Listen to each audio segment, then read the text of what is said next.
सतगुरु प्रसाद। सेवक सेवक रहै सब तेरी, जिन शब्द साध आया। गुर किरपा ते निर्मल हुआ, जिन विचाहो आप गवाया। अन दिन गुण गावह नित साचे, गुरु का शब्द सुहाया।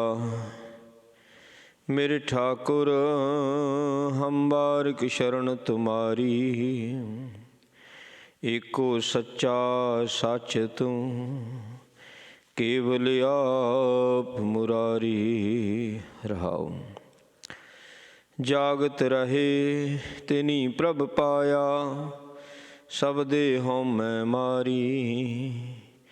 गिरही मह सदा हर जन उदासी, ज्ञान तत् विचारी। सतगुर सेवा सदा सुख पाया, हर राखे उरधारी। ए मनु दह दिस धावदा, दूजै भाए खुआया। मानमुख मुग्ध हर नाम न चेतै, बिरथा जन्म गवाया। सतगुर भेटे तां नाउँ पाए, हउमैं मोह चुकाया। हर जन साचे साच कमावै, गुर कै शब्द विचारी। आपे मेल लाई प्रभ साचै, साच रखिया उरधारी।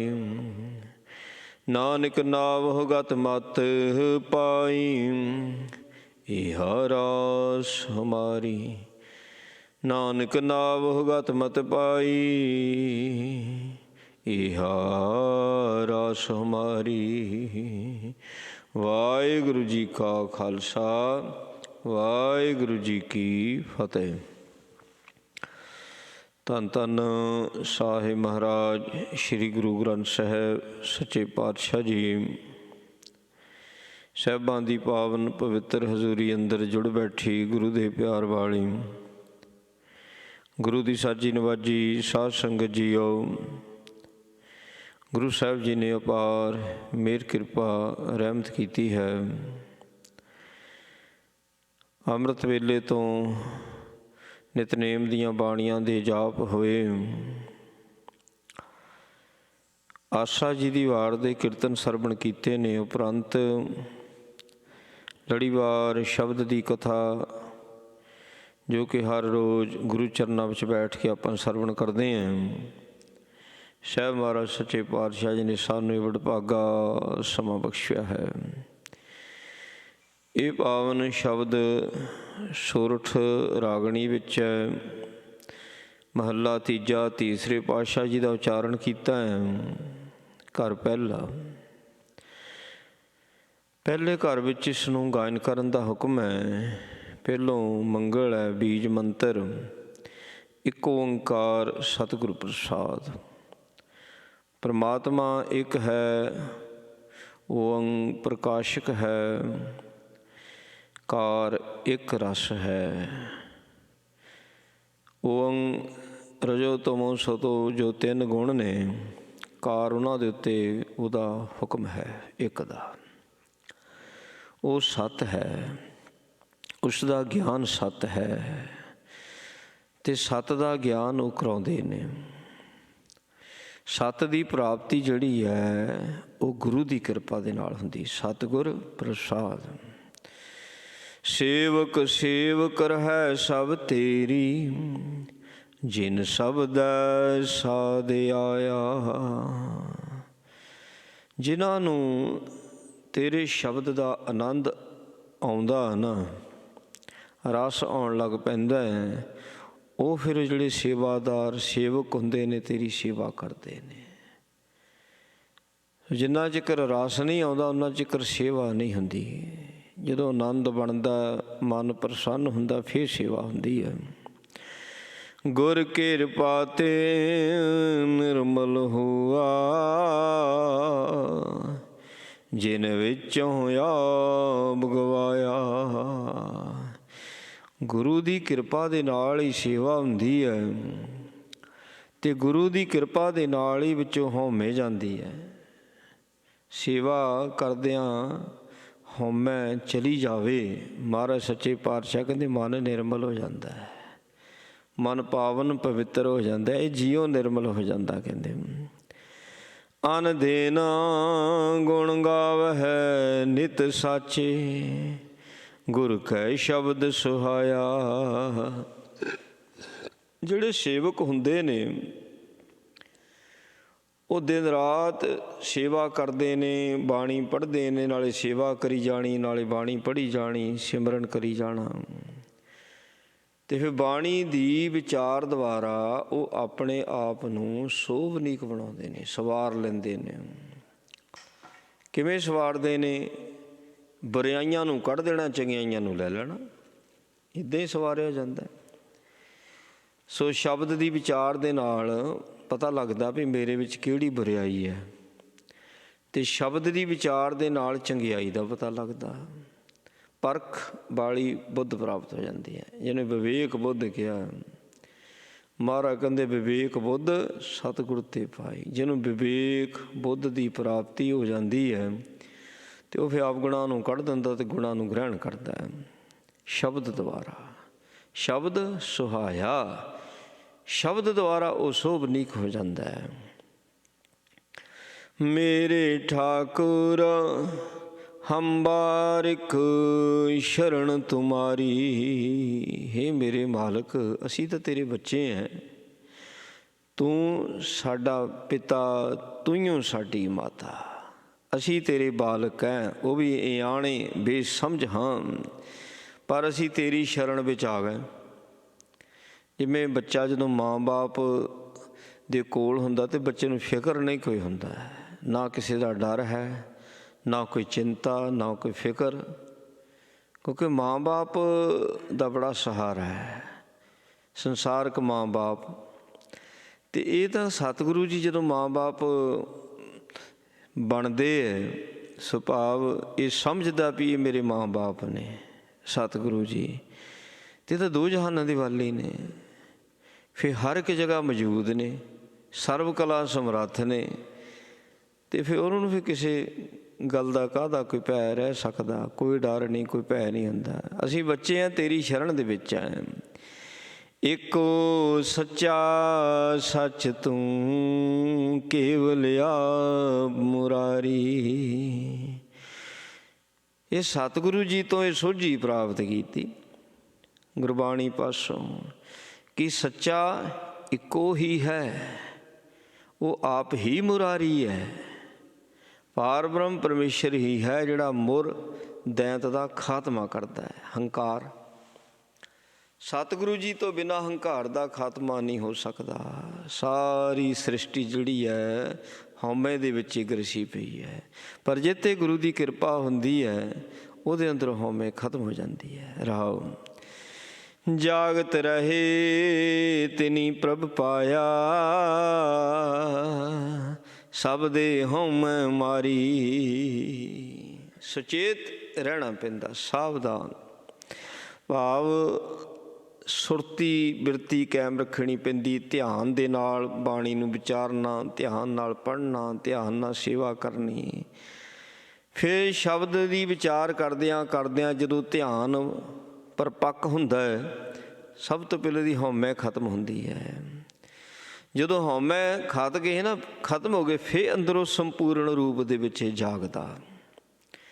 ਫਿਰ ਇਹਨੂੰ ਆਪਣਾ ਅਸਲੀ ਕੰਮ ਪਤਾ ਲੱਗਦਾ ਵੀ ਕੀ ਕਰਨਾ, ਮੈਂ ਕਾਹਦੇ ਵਾਸਤੇ ਆਇਆ, ਅਤੇ ਮੇਰਾ ਜਿਹੜਾ ਇਹ ਘਰ ਹੀ ਨਹੀਂ ਹੈ ਸੰਸਾਰ, ਇਹ ਤਾਂ ਇੱਕ ਸਰਾਂ ਆ, ਇੱਥੇ ਪਤਾ ਨਹੀਂ ਕਿੰਨੇ ਕੁ ਆਏ ਕਿੰਨੇ ਕੁ ਗਏ। ਅਸਲ ਮੇਰਾ ਘਰ ਤਾਂ ਉਹ ਆ ਜਿੱਥੋਂ ਮੇਰਾ ਆਉਣਾ ਹੋਇਆ, ਨਿੱਜ ਘਰ। ਮਹਾਰਾਜ ਨੇ ਗੁਰਬਾਣੀ ਦੇ ਵਿੱਚ ਨਿੱਜ ਘਰ ਸ਼ਬਦ ਵਰਤਿਆ। ਨਿੱਜ ਘਰ ਹੋਏ ਬਸੇਰਾ, ਵਾਸਾ ਤਾਂ ਨਿੱਜ ਘਰ ਵਿੱਚ ਹੀ ਹੁੰਦਾ, ਬਾਕੀ ਤਾਂ ਆਈ ਚਲਾਈ ਹੈ। ਵਾਸਾ ਜਿਹਨੂੰ ਕਹਿੰਦੇ ਵੀ ਹਾਂ ਬਈ ਹੁਣ ਠਹਿਰਨ ਨੂੰ ਮਿਲਿਆ, ਵਸਣ ਨੂੰ ਮਿਲਿਆ, ਅਸਲ ਦੇ ਵਿੱਚ ਵਾਸਾ ਨਿੱਜ ਘਰ ਦੇ ਵਿੱਚ ਹੁੰਦਾ ਹੈ। ਜਦੋਂ ਸ਼ਬਦ ਦੁਆਰਾ ਹਉਮੈ ਨੂੰ ਮਾਰਿਆ, ਇਹ ਫਿਰ ਜਾਗਿਆ। ਜਦੋਂ ਜਾਗਿਆ ਨਾ ਤੇ ਇਹਨੇ ਪਰਮਾਤਮਾ ਦੀ ਸੋਝੀ ਪ੍ਰਾਪਤ ਕੀਤੀ। ਉਹਨੂੰ ਆਪਣੇ ਆਪ ਦੀ ਸੋਝੀ ਆ ਗਈ। ਜਿਹਨੂੰ ਆਪਣੀ ਸੋਝੀ ਆਈ ਉਹਨੂੰ ਹੀ ਰੱਬ ਦੀ ਸੋਝੀ ਆਉਂਦੀ ਹੈ। ਗਿਰਹੀ ਮੈਂ ਸਦਾ ਹਰ ਜਨ ਉਦਾਸੀ, ਗਿਆਨ ਤਤ ਵਿਚਾਰੀ। ਜਿਹੜੇ ਰੱਬ ਦੇ ਪਿਆਰੇ ਹੁੰਦੇ ਨੇ ਉਹਨਾਂ ਨੂੰ ਰੱਬ ਨੂੰ ਪਾਉਣ ਵਾਸਤੇ ਘਰ-ਬਾਰ ਨਹੀਂ ਛੱਡਣਾ ਪੈਂਦਾ। ਤੀਰਥਾਂ 'ਤੇ ਭਟਕਣਾ, ਪਹਾੜਾਂ ਦੀਆਂ ਚੋਟੀਆਂ, ਜੰਗਲਾਂ 'ਚ ਵਾਸ, ਇਹ ਐਸਾ ਕੁਝ ਨਹੀਂ ਕਰਨਾ ਪੈਂਦਾ ਹੈ। ਰੱਬ ਦੇ ਪਿਆਰੇ ਘਰ ਗ੍ਰਸਤ ਵਿੱਚ ਰਹਿੰਦਿਆਂ ਹੋਇਆਂ ਵੀ ਇੱਛਾਵਾਂ ਤੋਂ ਉੱਪਰ ਉੱਠਦੇ ਨੇ, ਉਦਾਸ ਆਪਣੇ ਅੰਦਰ ਆਸਣ ਲਾਉਂਦੇ ਨੇ। ਹਰ ਵਕਤ ਜਿਹੜਾ ਬ੍ਰਹਮ ਗਿਆਨ ਹੈ, ਤਤ ਗਿਆਨ ਬ੍ਰਹਮ ਗਿਆਨ ਨੂੰ ਕਿਹਾ, ਤਤ ਗਿਆਨ ਬ੍ਰਹਮ ਗਿਆਨ, ਹਰ ਵਕਤ ਬ੍ਰਹਮ ਗਿਆਨ ਦੀ ਹੀ ਵਿਚਾਰ ਕਰਦੇ ਨੇ। ਬ੍ਰਹਮ ਗਿਆਨ ਦੀ ਵਿਚਾਰ, ਹੁਣ ਜਿੱਦਾਂ ਬਾਣੀ ਹੈ, ਬਾਣੀ ਨੂੰ ਬ੍ਰਹਮ ਵਿਚਾਰ ਕਿਹਾ, ਇਹ ਤੋਂ ਬ੍ਰਹਮ ਵਿਚਾਰ, ਇਹ ਬ੍ਰਹਮ ਵਿਚਾਰ ਹੈ। ਅਤੇ ਰੱਬ ਦੇ ਪਿਆਰੇ ਆਪਣੇ ਘਰ ਦੀਆਂ, ਪਰਿਵਾਰ ਦੀਆਂ ਜ਼ਿੰਮੇਵਾਰੀਆਂ ਨਿਭਾਉਂਦਿਆਂ ਅਤੇ ਬਾਣੀ ਦੇ ਨਾਲ ਅਟੈਚ ਰਹਿਣਾ। ਜਦੋਂ ਵੀ ਸਮਾਂ ਬਣਦਾ ਬਾਣੀ ਦੀ ਵਿਚਾਰ ਕਰਦੇ ਨੇ, ਪੜ੍ਹਦੇ ਸੁਣਦੇ ਨੇ, ਬਾਣੀ ਦੇ ਨਾਲ ਅਟੈਚ ਰਹਿੰਦੇ ਨੇ। ਮਹਾਰਾਜ ਸੱਚੇ ਪਾਤਸ਼ਾਹ ਕਹਿੰਦੇ ਜੇ ਰੱਬ ਦੇ ਪਿਆਰੇ ਘਰ ਗ੍ਰਸਤ ਵਿੱਚ ਰਹਿੰਦਿਆਂ ਹੀ ਪ੍ਰਮਾਤਮਾ ਦੀ ਜਾਣਕਾਰੀ ਪ੍ਰਾਪਤ ਕਰ ਲੈਂਦੇ ਨੇ ਬਾਣੀ ਦੁਆਰਾ। ਸਤਿਗੁਰ ਸੇਵ ਸਦਾ ਸੁਖ ਪਾਇਆ, ਹਰ ਰਾਖਿਆ ਔਰ ਧਾਰੀ। ਜਿਹੜਾ ਸदैਵੀ ਸੁੱਖ ਹੈ ਉਹ ਸਤਿਗੁਰੂ ਜੀ ਦੀ ਸੇਵਾ ਦੇ ਵਿੱਚ ਹੈ। ਸਤਿਗੁਰੂ ਜੀ ਦੀ ਸੇਵਾ ਜਿਨ੍ਹਾਂ ਨੇ ਕੀਤੀ ਉਹਨਾਂ ਨੂੰ ਸदैਵੀ ਸੁੱਖ ਪ੍ਰਾਪਤ ਹੋਇਆ। ਅਤੇ ਫਿਰ ਗੁਰੂ ਦੀ ਕਿਰਪਾ ਦੇ ਨਾਲ, ਕਿਉਂਕਿ ਸੇਵਾ ਤੋਂ ਜਦੋਂ ਸਤਿਗੁਰੂ ਜੀ ਪ੍ਰਸੰਨ ਹੋਏ ਫਿਰ ਸੇਵਕ ਦੇ ਹਿਰਦੇ ਦੇ ਵਿੱਚ ਨਾਮ ਨੂੰ ਟਿਕਾ ਦਿੱਤਾ। ਜਿਨ੍ਹਾਂ ਦੇ ਹਿਰਦੇ ਵਿੱਚ ਪਰਮਾਤਮਾ ਪਰਮੇਸ਼ਰ ਨਾਮ ਨੂੰ ਟਿਕਾਉਂਦਾ ਹੈ ਉਹਨਾਂ ਦਾ ਫਿਰ ਅੱਠੇ ਪਹਿਰ ਦਾ ਜਾਪ ਚੱਲਦਾ ਜੀ। ਇਹ ਮਨੁਆ ਦਹਿ ਦਿਸ ਥਵਦਾ, ਦੂਜਾ ਭਾਈ ਖੁਆਇਆ। ਇਹ ਜਿਹੜਾ ਮਨੂਆ ਜਿਹੜਾ ਆ ਇਹ 10 ਦਿਸ਼ਾਵਾਂ ਵੱਲ ਭੱਜਦਾ ਹੈ। 10 ਦਿਸ਼ਾ, 4 ਵੱਡੀਆਂ ਦਿਸ਼ਾਵਾਂ, 4 ਇਹਨਾਂ ਦੀਆਂ ਉਪ ਦਿਸ਼ਾਵਾਂ, 8 ਹੋ ਗਈਆਂ, 9ਵਾਂ ਆਕਾਸ਼, 10ਵਾਂ ਪਤਾਲ, ਇਹ 10 ਦਿਸ਼ਾ ਬਣਦੀਆਂ। ਸਰੀਰ ਕਰਕੇ 10 ਦਿਸ਼ਾਵਾਂ ਦਾ ਸਫ਼ਰ ਕਰਨਾ ਔਖਾ ਆ। ਮਨ ਕਰਕੇ 10 ਦਿਸ਼ਾਵਾਂ 'ਚ ਘੁੰਮਦਾ ਹੈ। ਮਨ ਦੀ ਜਿਹੜੀ ਭਟਕਣਾ ਹਰੇਕ ਦੀ 10 ਦਿਸ਼ਾਵਾਂ ਵਿੱਚ ਚੱਲਦੀ ਹੈ। ਹਜ਼ੂਰ ਸੱਚੇ ਪਾਤਸ਼ਾਹ ਤਦੇ ਕਹਤੇ ਮਨੂਆ ਦਹਿ ਦਿਸ ਧਾਵਦਾ। ਇਹ ਤਾਂ 10 ਦਿਸ਼ਾਵਾਂ ਵਾਲੇ ਪਾਸੇ ਧਾਵਦਾ, ਤਾਂ ਦੌੜਦਾ ਫਿਰਦਾ। ਅਤੇ ਦੂਜਾ ਭਾਈ ਖੁਆਇਆ, ਪਿਆਰ ਇਹਦਾ ਕਿੰਨਾ ਪਿਆ ਹੋਇਆ ਮਾਇਆ ਦੇ ਨਾਲ। ਮਾਇਆ ਕੀ ਹੈ? ਸੰਸਾਰ। ਮਾਇਆ ਨਾਲ ਪਿਆਰ ਪਾਇਆ ਹੋਣ ਕਰਕੇ ਖੁਆਇਆ, ਖਰਾਬ ਹੋ ਰਿਹਾ। ਜਾਂ ਇਸਨੇ ਆਪਣਾ ਸਮਾਂ ਖਿਝਾ ਦਿੱਤਾ, ਆਪਣਾ ਜਿਹੜਾ ਸਮਾਂ ਇਹਨੂੰ ਦਿੱਤਾ ਸੀ ਪ੍ਰਮਾਤਮਾ ਪਰਮੇਸ਼ਰ ਨੇ, ਮਨੁੱਖਾ ਜਨਮ ਦਿੱਤਾ ਸੀ, ਸਮਾਂ ਸੀ ਇਸ ਦੇ ਪਾਸ, ਉਹ ਸਾਰਾ ਇਸਨੇ ਅਜਾਈਂ ਹੀ ਗਵਾ ਲਿਆ। ਘੁੰਮਿਆ ਬੜਾ ਕੋਹਲੂ ਦੇ ਬਲ ਵਾਂਗੂ ਮਨ, 10 ਦਿਸ਼ਾਵਾਂ ਵੱਲ ਭਟ ਗਿਆ ਪਰ ਗੱਲ ਨਹੀਂ ਬਣੀ। ਮਨਮੁਖ ਮੁਗਧ ਹਰ ਨਾਮ ਨਾ ਚੇਤੈ, ਬਿਰਥਾ ਜਨਮ ਗਵਾਇਆ। ਮਨਮੁਖ, ਮਨ ਦੇ ਮਗਰ ਲੱਗਣੇ ਵਾਲੇ, ਤੇ ਨਾਲ ਕਹਿਤਾ ਮੁਗਧ ਮੂਰਖ। ਮਨਮੁਖ ਮਨ ਦੇ ਮਗਰ ਲੱਗ ਰਹਿਣ ਤੇ ਮੂਰਖ, ਜਿਹੜੇ ਮਨ ਦੇ ਮਗਰ ਲੱਗਣੇ ਵਾਲੇ ਉਹੀ ਮੂਰਖ ਹੁੰਦੇ ਨੇ ਗੁਰੂ ਦੀ ਨਿਗਾਹ 'ਚ। ਜਿਹੜਾ ਮਨਮੁਖ ਹੈ ਉਹੀ ਮੂਰਖ ਹੈ। ਹਰ ਨਾਮ ਨਾ ਚੇਤੈ, ਮਨਮੁਖ ਨਾਮ ਨੂੰ ਚੇਤੇ ਨਹੀਂ ਕਰਦੇ, ਜਿਸ ਕਰਕੇ ਉਹਨਾਂ ਦਾ ਸਾਰਾ ਮਨੁੱਖਾ ਜਨਮ ਜਿਹੜਾ ਉਹ ਬੇਅਰਥ ਚਲਾ ਜਾਂਦਾ, ਕਿਸੇ ਅਰਥ ਨਹੀਂ, ਉਹਦੀ ਯਾਤਰਾ ਨਹੀਂ ਸਫਲ। ਜਿਹੜੇ ਗੁਰਮੁਖ ਬਣ ਗਏ, ਜਿਨ੍ਹਾਂ ਨੇ ਗੁਰੂ ਦੀ ਸਿੱਖਿਆ ਪ੍ਰਾਪਤ ਕੀਤੀ, ਉਹਨਾਂ ਦੀ ਯਾਤਰਾ ਸਫਲ ਭਈ ਸਫਲ ਯਾਤਰਾ, ਉਹਨਾਂ ਦੀ ਸਫਲ ਯਾਤਰਾ ਹੈ। ਸਤਿਗੁਰ ਭੇਟੇ ਤਾ ਨਾਉ ਪਾਏ, ਹਉਮੈ ਮੋਹ ਚੁਕਾਇਆ। ਪਰ ਜਿਨ੍ਹਾਂ ਦੀ ਸਤਿਗੁਰੂ ਜੀ ਦੇ ਨਾਲ ਭੇਟ ਹੋ ਜਾਂਦੀ ਹੈ, ਮਨ ਕਰਕੇ ਗੁਰੂ ਦੇ ਨਾਲ ਮੇਲ ਹੋ ਜਾਣਾ, ਜਿਨ੍ਹਾਂ ਦੀ ਸਤਿਗੁਰੂ ਦੇ ਨਾਲ ਭੇਟ ਹੋ ਗਈ, ਮਹਾਰਾਜ ਸੱਚੇ ਪਾਤਸ਼ਾਹ ਕਹਿੰਦੇ ਫਿਰ ਤਾਂ ਨਾਉ ਪਾਏ, ਉਹਨੂੰ ਨਾਮ ਮਿਲਦਾ। ਹਉਮੈ ਅਤੇ ਮੋਹ, ਇਹ ਦੋ ਬੜੇ ਭਿਆਨਕ ਰੋਗ ਨੇ, ਬੜੇ ਭਾਰੀ ਰੋਗ ਨੇ। ਗੁਰੂ ਸਾਹਿਬ ਸੱਚੇ ਪਾਤਸ਼ਾਹ ਕਿਰਪਾ ਕਰਕੇ ਹਉਮੈ ਵੀ ਖਤਮ ਕਰ ਦਿੰਦੇ ਅਤੇ ਮੋਹ ਵੀ, ਮੋਹ ਦੇ ਚਿੱਕੜ 'ਚੋਂ ਵੀ ਇਸ ਨੂੰ ਬਾਹਰ ਕੱਢ ਲੈਂਦੇ ਨੇ। ਕਿਰਪਾ ਜੂ ਕੀਤੀ, ਨਾਮ ਜੂ ਦਿੱਤਾ। ਜਿੰਨਾ ਚਿਕਰ ਮੋਹ ਦੇ ਚਿੱਕੜ 'ਚੋਂ ਨਹੀਂ ਸੀ ਕੱਢਣਾ, ਉਹਨਾਂ ਚਿਕਰ ਨਾਮ ਨਹੀਂ ਸੀ ਇਹਦੇ ਅੰਦਰ ਟਿਕਿਆ ਰਹਿਣਾ। ਇਸ ਕਰਕੇ ਮੋਹ ਦੇ ਚਿੱਕੜ 'ਚੋਂ ਕੱਢਣਾ ਬੜਾ ਜ਼ਰੂਰੀ ਸੀ। ਹਉਮੈ ਦੇ ਸੰਬੰਧ ਵਿੱਚ ਮਹਾਰਾਜ ਨੇ ਕਹਿ ਦਿੱਤਾ ਵੀ ਹਉਮੈ ਨਾਵੈ ਨਾਲ ਵਿਰੋਧ ਹੈ, ਦੋਵੇਂ ਨਾ ਵਸੈ ਇਕ ਥਾਏ। ਫਿਰ ਜੇ ਨਾਮ ਦੇਣਾ ਸੀ ਗੁਰੂ ਨੇ, ਫਿਰ ਹਉਮੈ ਤਾਂ ਕੱਢਣੀ ਪੈਣੀ ਸੀ। ਸੋ ਇੰਝ ਜਦੋਂ ਸਤਿਗੁਰੂ ਦੇ ਨਾਲ ਮਨ ਕਰਕੇ ਸੇਵਕ ਦੀ ਭੇਟ ਹੁੰਦੀ ਹੈ, ਫਿਰ ਗੁਰੂ ਸਾਹਿਬ ਜੀ ਨੇ ਨਾਮ ਦੇਣਾ, ਫਿਰ ਨਾਮ ਵਾਸਤੇ ਉਹ ਮਾਹੌਲ ਵੀ ਕਾਇਮ ਕਰ ਦਿੱਤਾ। ਹਉਮੈ ਵੀ ਖਤਮ ਕਰਤੀ, ਮੋਹ 'ਚ ਵੀ ਬਾਹਰ ਕੱਢ ਲਿਆ। ਹਰ ਜਨ ਸਾਚੇ ਸਾਚ ਕਮਾਵੈ, ਗੁਰੂ ਕੈ ਸ਼ਬਦ ਵਿਚਾਰੀ। ਜਿਹੜੇ ਰੱਬ ਦੇ ਪਿਆਰੇ ਹੁੰਦੇ ਨਾ, ਹਰ ਜਨ ਜਿਹੜੇ ਰੱਬ ਦੇ ਪਿਆਰੇ ਹੁੰਦੇ ਨੇ, ਸਾਚੇ, ਸੱਚੇ ਉਹਨਾਂ ਨੂੰ ਕਿਹਾ, ਸਾਚੇ ਹੁੰਦੇ ਨੇ। ਸੱਚੇ ਕਿਉਂ ਹੁੰਦੇ ਨੇ? ਕਿਉਂਕਿ ਹਰ ਵਕਤ ਸੱਚ ਦੀ ਹੀ ਕਮਾਈ ਕਰਦੇ ਹੈ। ਜਿਹੜਾ ਇੱਕ ਸੰਸਾਰਕ ਬਿਰਤੀ ਵਾਲਾ, ਉਹਦੀ ਕਮਾਈ ਸਾਰੀ ਝੂਠ ਦੀ ਹੁੰਦੀ ਹੈ, ਕੂੜ ਦੀ ਹੁੰਦੀ ਹੈ। ਨਾਨਕ ਬਖਾਣੇ ਬੇਨਤੀ ਤੋਂ ਬਾਅਦ ਕੂੜੋ ਕੂੜ। ਇੱਕ ਪਰਮਾਤਮਾ ਦੇ ਨਾਮ ਤੋਂ ਬਿਨਾਂ ਦੁਨੀਆ ਵਿੱਚ ਸਭ ਕੁਝ ਕੂੜ ਕਵਾੜ ਹੀ ਹੈ। ਸਾਰੀ ਦੁਨੀਆ ਇਸ ਕੂੜ ਦੇ ਵਪਾਰ ਵਿੱਚ ਹੀ ਲੱਗੀ ਹੋਈ ਹੈ। ਪਰ ਜਿਹੜੇ ਉਹਦੇ ਪਿਆਰੇ ਨੇ, ਉਹਦੇ ਜਨ ਨੇ, ਉਹ ਸੱਚ ਦੇ ਵਪਾਰ ਵਿੱਚ ਲੱਗ ਗਏ ਅਤੇ ਉਹ ਫਿਰ ਸੱਚ ਕਮਾਉਂਦੇ ਨੇ। ਅਤੇ ਉਹ ਸੱਚ ਦੀ ਕਮਾਈ ਕਿਵੇਂ ਕਰਦੇ ਹੈ? ਮਹਾਰਾਜ ਨੂੰ ਵੀ ਦੱਸਿਆ, ਕਹਿੰਦੇ ਗੁਰ ਕੈ ਸ਼ਬਦ ਵਿਚਾਰੀ। ਜਿਹੜਾ ਗੁਰੂ ਦਾ ਸ਼ਬਦ ਆ ਨਾ, ਉਸ ਦੀ ਉਹ ਵਿਚਾਰ ਕਰਦੇ ਨੇ। ਗੁਰੂ ਦੇ ਸ਼ਬਦ ਦੀ ਵਿਚਾਰ ਕਿਵੇਂ ਕਰਦੇ ਨੇ? ਕਹਿੰਦੇ ਗੁਰੂ ਦੇ ਸ਼ਬਦ ਦੀ ਵਿਚਾਰ ਉਹ ਸ਼ਬਦ ਦੇ ਦੁਆਰਾ ਹੀ ਕਰਦੇ ਨੇ।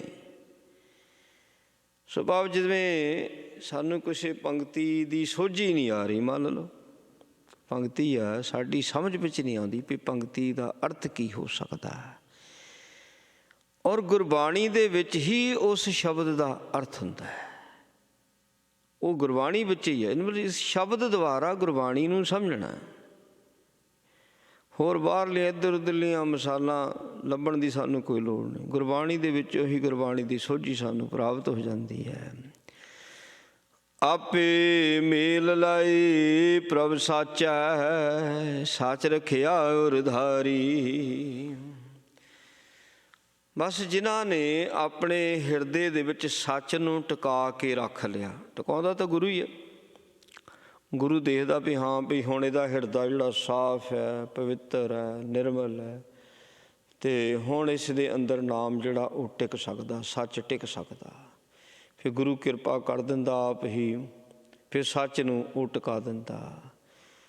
ਜਦੋਂ ਹੁਣ ਸੱਚ ਟਿਕਾਇਆ ਅਤੇ ਸੱਚ ਹੁਣ ਟਿਕਿਆ ਹੋਇਆ ਹੈ, ਗੁਰੂ ਨੇ ਸੱਚ ਟਿਕਾ ਦਿੱਤਾ, ਫਿਰ ਇਹਨੂੰ ਹਰ ਵਕਤ ਸੱਚ ਦੇ ਨਾਲ ਜੁੜਨਾ ਹੁੰਦਾ, ਫਿਰ ਹੀ ਸੱਚ ਟਿਕਦਾ। ਫਿਰ ਹੀ ਸੱਚ ਟਿਕਦਾ। ਜੇ ਹੁਣ ਸੱਚ ਦੇ ਕੋਲ ਬਹਿਣਾ ਹੀ ਨਹੀਂ, ਸੱਚ ਕਿੱਦਾਂ ਟਿਕੂ? ਗੁਰੂ ਨੇ ਤਾਂ ਟਿਕਾ ਦਿੱਤਾ, ਉਹਦੇ ਕੋਲ ਬਹਿਣਾ ਹੁੰਦਾ ਨਾ ਸੱਚ ਦੇ ਕੋਲ। ਜੇ ਤਾਂ ਸੱਚ ਦੇ ਨਾਲ ਬੈਠਾਂਗੇ, ਸੱਚ ਟਿਕਿਆ ਰਹਿਣਾ। ਜੇ ਕੂੜ ਦੇ ਨਾਲ ਫੇਰ ਬਹਿਣਾ ਨਹੀਂ ਛੱਡਿਆ, ਫਿਰ ਕਿੱਦਾਂ? ਫਿਰ ਸੱਚ ਨਹੀਂ ਰਹਿ ਸਕਦਾ। ਗੁਰੂ ਸੱਚ ਟਿਕਾਉਂਦਾ, ਕਈਆਂ ਦੇ ਅੰਦਰ ਟਿਕਾਉਂਦਾ ਸੱਚ, ਇਹ ਨਹੀਂ ਵੀ ਨਹੀਂ ਟਿਕਾਉਂਦਾ। ਉਹ ਕਈਆਂ ਦੀ ਇਹ ਡਿਮਾਂਡ ਹੁੰਦੀ ਹੈ ਵੀ ਰੱਬ ਨੂੰ ਵੇਖਣਾ, ਪਰਮਾਤਮਾ ਨੂੰ ਮਿਲਣਾ, ਉਹਦੇ ਨਾਲ ਸੱਚ ਟਿਕਣਾ ਜ਼ਰੂਰੀ ਹੈ। ਪਰ ਇਹ ਸੱਚ ਦੇ ਨਾਲ ਬਹਿੰਦਾ ਨਹੀਂ, ਸੱਚ ਦੇ ਨਾਲ ਇਹ ਟਿਕਦਾ ਨਹੀਂ। ਇਹਦੀ ਆਦਤ ਪਈ ਉਹ ਆ ਕੂੜ ਦੇ ਨਾਲ ਬਹਿਣ ਦੀ। ਕੂੜ ਬੋਲਣਾ, ਕੂੜ ਵੇਖਣਾ, ਕੂੜ ਦੇ ਨਾਲ ਮਿਲਣਾ ਵਰਤਣਾ, ਇਹਨੂੰ ਚੰਗਾ ਲੱਗਦਾ। ਬਹਿੰਦਾ ਕੂੜ ਦੇ ਨਾਲ ਹੈ, ਸੱਚ ਅੰਦਰ ਹੈ। ਸੱਚ ਤਾਂ ਅੰਦਰ ਆਲਰੇਡੀ ਹੈ। ਗੁਰੂ ਤਾਂ ਸਿਰਫ ਸੋਝੀ ਕਰਾਉਂਦਾ ਹੈ।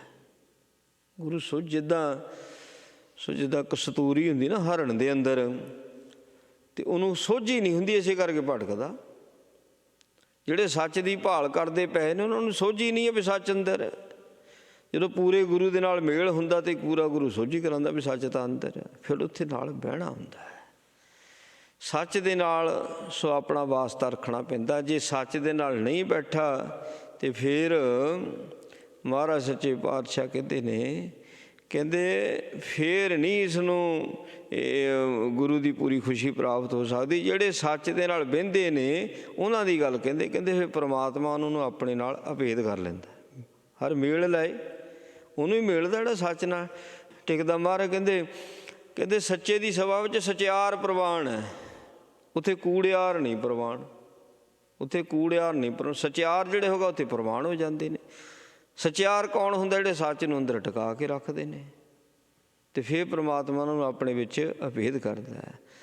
ਨਾਨਕ ਨਾਵਹੁ ਗਤ ਮਤ ਪਾਈ, ਏਹਾ ਰਾਸ ਹਮਾਰੀ। ਗੁਰੂ ਸਾਹਿਬ ਜੀ ਕਹਿੰਦੇ ਨੇ, ਅਸੀਂ ਤਾਂ ਨਾਮ ਜਪ ਕੇ ਅਵਸਥਾ ਨੂੰ ਪ੍ਰਾਪਤ ਕੀਤਾ। ਅਸੀਂ ਤਾਂ ਨਾਮ ਜਪ ਕੇ ਗੁਰੂ ਵਾਲੀ ਮੱਤ ਨੂੰ ਪ੍ਰਾਪਤ ਕੀਤਾ। ਜਿਹਨੂੰ ਗੁਰੂ ਦੀ ਮੱਤ ਆਊ ਉਹੀ ਤੁਰੀ ਵਾਲੀ ਅਵਸਥਾ ਨੂੰ ਪਾਊ, ਉਹੀ ਤਿੰਨਾਂ ਗੁਣਾਂ ਤੋਂ ਉੱਪਰ ਉੱਠੂ। ਜਿਹਦੇ ਕੋਲ ਗੁਰੂ ਦੀ ਮੱਤ ਹੀ ਨਹੀਂ ਉਹ ਤਿੰਨਾਂ ਗੁਣਾਂ ਤੋਂ ਉੱਪਰ ਨਹੀਂ ਉੱਠ ਸਕਦਾ। ਕਹਿੰਦੇ ਗੁਰੂ ਦੀ ਮੱਤ ਦੁਆਰਾ ਸੋ ਫਿਰ ਅਵਸਥਾ ਪ੍ਰਾਪਤ ਹੋਈ ਅਤੇ ਇਹ ਰਾਸ ਹਮਾਰੀ। ਉਸ ਅਵਸਥਾ ਦੇ ਵਿੱਚ ਜਦੋਂ ਨਾਮ ਜਪਿਆ ਨਾ, ਇਹ ਪੂੰਜੀ ਸਾਡੀ। ਹੁਣ ਜੋ ਦੁਨਿਆਵੀ ਪੂੰਜੀ ਸੀ ਨਾ, ਉੱਧਰਲੇ ਪਾਸੇ ਕੋਈ ਖਿਆਲ ਨਹੀਂ ਹੈ ਕਿਸੇ ਵੀ ਕਿਸਮ ਦਾ। ਪੂੰਜੀ ਹੁਣ ਇਹੋ ਹੀ ਹੈ। ਮਹਾਰਾਜ ਸੱਚੇ ਪਾਤਸ਼ਾਹ ਜੀ ਨੇ ਇਹ ਉਪਦੇਸ਼ ਬਖਸ਼ਿਆ ਹੈ ਸਾਨੂੰ। ਗੁਰੂ ਜੀ ਕਿਰਪਾ ਕਰਨ, ਉਪਦੇਸ਼ ਸਾਡੇ ਹਿਰਦਿਆਂ ਵਿੱਚ ਵਸ ਜਾਵੇ। ਭੁੱਲਾਂ ਚੁੱਕਾਂ ਦੀ ਖਿਮਾ ਜੀ। ਵਾਹਿਗੁਰੂ ਜੀ ਕਾ ਖਾਲਸਾ, ਵਾਹਿਗੁਰੂ ਜੀ ਕੀ ਫਤਿਹ। ਰਾਮ ਕਲੀ ਮਹੱਲਾ ਤੀਜਾ। ਆਨੰਦ ਇੱਕ ਓਂਕਾਰ ਸਤਿਗੁਰ ਪ੍ਰਸਾਦ। ਆਨੰਦ ਭਇਆ ਮੇਰੀ ਮਾਏ, ਸਤਿਗੁਰੂ ਮੈਂ ਪਾਇਆ। ਸਤਿਗੁਰ ਤਾਂ ਪਾਇਆ ਸਹਿਜ ਛੇਤੀ, ਮਨੁ ਜੀਆਂ ਵਧਾਈਆਂ। ਰਾਗ ਰਤਨ ਪਰਵਾਰ ਭਰੀਆਂ, ਸ਼ਬਦ ਗਾਵਣ ਆਈਆਂ। ਸ਼ਬਦੋਤਾਂ ਗਾਵੋ ਹਰੀ ਕੇਰਾ, ਮਨ ਜਿਨੀ ਵਸਾਇਆ। ਕਹਿ ਨਾਨਕ ਆਨੰਦ ਹੋਆ, ਸਤਿਗੁਰੂ ਮੈਂ ਪਾਇਆ। ਏ ਮਨ ਮੇਰਿਆ ਤੂੰ ਸਦਾ ਰਹੁ ਹਰਿ ਨਾਲੇ, ਹਰਿ ਨਾਲ ਰਹੁ ਤੂੰ ਮਨ ਮੇਰੇ। ਦੁਖ ਸਭ ਵਿਸਾਰਣਾ, ਅੰਗੀਕਾਰੂ ਕਰੇ ਤੇਰਾ। ਕਾਰ ਸਭ ਸਵਾਰਣਾ, ਸਭਨਾ ਗੱਲਾਂ ਸਮਰਾ ਸੁਆਮੀ। ਸੋ ਕਿਉ ਮਨੋ ਵਿਸਾਰੇ, ਕਹਿ ਨਾਨਕ ਮਨ ਮੇਰੇ। ਸਦਾ ਰਹੋ ਹਰਿ ਨਾਲੇ। ਸਾਚੇ ਸਾਹਿਬਾ ਕਿਆ ਨਾਹੀ ਘਰ ਤੇਰਾ, ਕਰਤਾ ਤੇਰਾ ਸਭ ਕਿਛ ਹੈ। ਜਿਸ ਦੇਹ ਸੋ ਪਾਵੇ, ਸਦਾ ਸਿਵ ਸਲਾਹ ਤੇਰੀ। ਨਾਮ ਮਨ ਵਸਾਵੇ, ਨਾਮ ਜਿਨ ਕੈ ਮਨ ਵਸਿਆ। ਵਾਜੇ ਸ਼ਬਦ ਕਨੇਰੇ, ਕਹਿ ਨਾਨਕ ਸੱਚੇ ਸਾਹਿਬ ਕਿਆ ਨਾਹੀ ਘਰ ਤੇਰਾ। ਸਾਚਾ ਨਾਮ ਮੇਰਾ ਆਧਾਰ, ਸਾਚ ਨਾਮ ਆਧਾਰ ਮੇਰਾ। ਜਿਨ ਭੁੱਖਾਂ ਸਭ ਗਵਾਈਆਂ, ਕਰ ਸ਼ਾਨ ਸੁਖ ਮਨਿਆਏ ਵਸਿਆ। ਜਿਨ ਇੱਛਾ ਸਭ ਪੁਜਾਈਆਂ, ਸਦਾ ਕੁਰਬਾਨ ਕੀਤਾ ਗੁਰ ਵਿਟੋ। ਜਿਸ ਦੀਆਂ ਵਡਿਆਈਆਂ, ਕਹਿ ਨਾਨਕ ਸੁਣੋ ਸੰਤੋ। ਸ਼ਬਦ ਤਰੋ ਪਿਆਰੋ, ਸਾਚਾ ਨਾਮ ਮੇਰਾ ਆਧਾਰੋ। ਵਾਜੇ ਪੰਜ ਸ਼ਬਦ ਥਿਤ ਕਰ ਸੁਭਾਗੇ, ਘਰ ਸੁਭਾਗੇ ਸ਼ਬਦ ਵਾਜੇ। ਕਾਲਾ ਜਿਤ ਕਰਤਾਰੀਆ, ਪੰਚ ਦੂਤ ਤਦ ਵਸ ਕੀਤੇ। ਕਾਲ ਕੰਠਕ ਮਾਰਿਆ, ਤੁਰ ਕਾ ਰੰਬਾਇਆ। ਤੁਰ ਜਿਨ ਕੋ ਸੇ ਨਾਮ ਹਰਖੇ ਲਾਗੇ। ਕਹਿ ਨਾਨਕ ਤੈਸ ਹੋਆ, ਤਿਤ ਕਰ ਅਨਹਦ ਵਾਜੇ। ਅਨ ਸੁਣੋ ਬੜ ਭਾਗਿਓ, ਸਗਲ ਮਨੋਰਥ ਪੂਰੇ। ਪਾਰ ਬ੍ਰਹਮ ਪ੍ਰਭ ਪਾਇਆ, ਉਤਰੇ ਸਗਲ ਵਿਸੂਰੇ। ਦੁਖ ਰੋਗ ਸੰਤਾਪ ਉਤਰੇ, ਸੁਣੀ ਸੱਚੀ ਬਾਣੀ। ਸੰਤ ਸਾਜਨ ਭਏ ਸਰਸੇ, ਪੂਰੇ ਗੁਰ ਤੇ ਜਾਣੀ। ਸੁਣ ਤੇ ਪਨੀਤ ਕਹਿਤੇ, ਪਵਿੱਤ ਸਤਿਗੁਰ ਰਹਿਆ ਭਰਪੂਰੇ। ਬਿਨਵੰਤ ਨਾਨਕ ਗੁਰ ਚਰਨ ਲਾਗੇ, ਵਾਜੇ ਅਨਹਦ ਤੂਰੇ। ਸੁਣ ਤੇ ਪੁਨੀਤ ਕਹਿਤੇ, ਪਵਿੱਤ ਸਤਿਗੁਰ ਰਹਿਆ ਭਰਪੂਰੇ। ਬਿਨਵੰਤ ਨਾਨਕ ਗੁਰ ਚਰਨ ਲਾਗੇ, ਵਾਜੇ ਅਨਹਦ ਤੂਰੇ। ਵਾਹਿਗੁਰੂ ਜੀ ਕਾ ਖਾਲਸਾ, ਵਾਹਿਗੁਰੂ ਜੀ ਕੀ ਫਤਿਹ। ਤੂੰ ਠਾਕੁਰ ਤੁਮ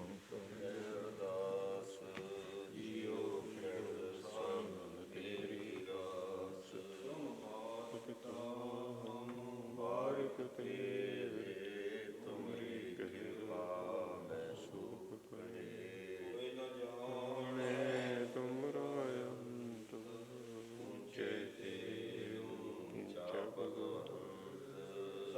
ਸਮਗਰੀ ਤੁਮਰੇ ਸੂਤਰ ਧਾਰੀ, ਤੁਮ ਤੇ ਹੋਏ ਸੋ ਆਗਿਆਕਾਰੀ। ਤੁਮਰੀ ਗਤ ਨਿਤ ਤੁਮਹੀ ਜਾਨ, ਨਾਨਕ ਦਾਸ ਸਦਾ ਬਨੇ। ਬੋਲੋ ਜੀ ਵਾਹਿਗੁਰੂ। ਅਰਦਾਸ ਓੰਕਾਰ ਵਾਹਿਗੁਰੂ ਜੀ ਕੀ ਫਤਿਹ। ਸ਼੍ਰੀ ਗੁਰੂ ਗ੍ਰੰਥ ਜੀ ਸਹਾਇ। ਵਾਰ ਸ਼੍ਰੀ ਗੁਰੂ ਗ੍ਰੰਥ ਜੀ ਕੀ ਪਾਤਸ਼ਾਹੀ ਦਸਵੀਂ। ਕਰਤ ਭਗਵਤੀ ਸਿਮਰ ਕੈ ਗੁਰੂ ਨਾਨਕ ਨਾਮ ਧਿਆਏ।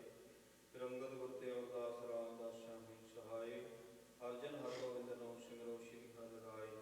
ਸ਼੍ਰੀ ਹਰਿ ਕ੍ਰਿਸ਼ਨ ਧਿਆਈਐ ਜਿਸ ਡਠੇ ਸਬਦ ਜਾਏ। ਤੇਗ ਬਹਾਦਰ ਸਿਮਰਿਆ ਗੁਰੂ ਨਾਨਕ ਆਵੇ ਧਾਏ। ਸਾਧ ਥਾਈ ਹੈ ਸਹਾਇ ਦਸਵੇਂ ਪਾਤਸ਼ਾਹੀ। ਸ਼੍ਰੀ ਗੁਰੂ ਗੋਬਿੰਦ ਸਿੰਘ ਸਾਹਿਬ ਜੀ ਮਹਾਰਾਜ ਸਥਾਈ ਹੋਈ ਸਹਾਇ। ਦਸਾਂ ਪਾਤਸ਼ਾਹੀਆਂ ਦੀ ਜੋਤ ਸ਼੍ਰੀ ਗੁਰੂ ਗ੍ਰੰਥ ਸਾਹਿਬ ਜੀ ਦੇ ਪਾਠ ਦਰਸ਼ਨ ਦੀਦਾਰ ਦਾ ਧਿਆਨ ਧਰ ਖਾਲਸਾ ਜੀ। ਬੋਲੋ ਜੀ। ਪੰਜਾਂ ਪਿਆਰਿਆਂ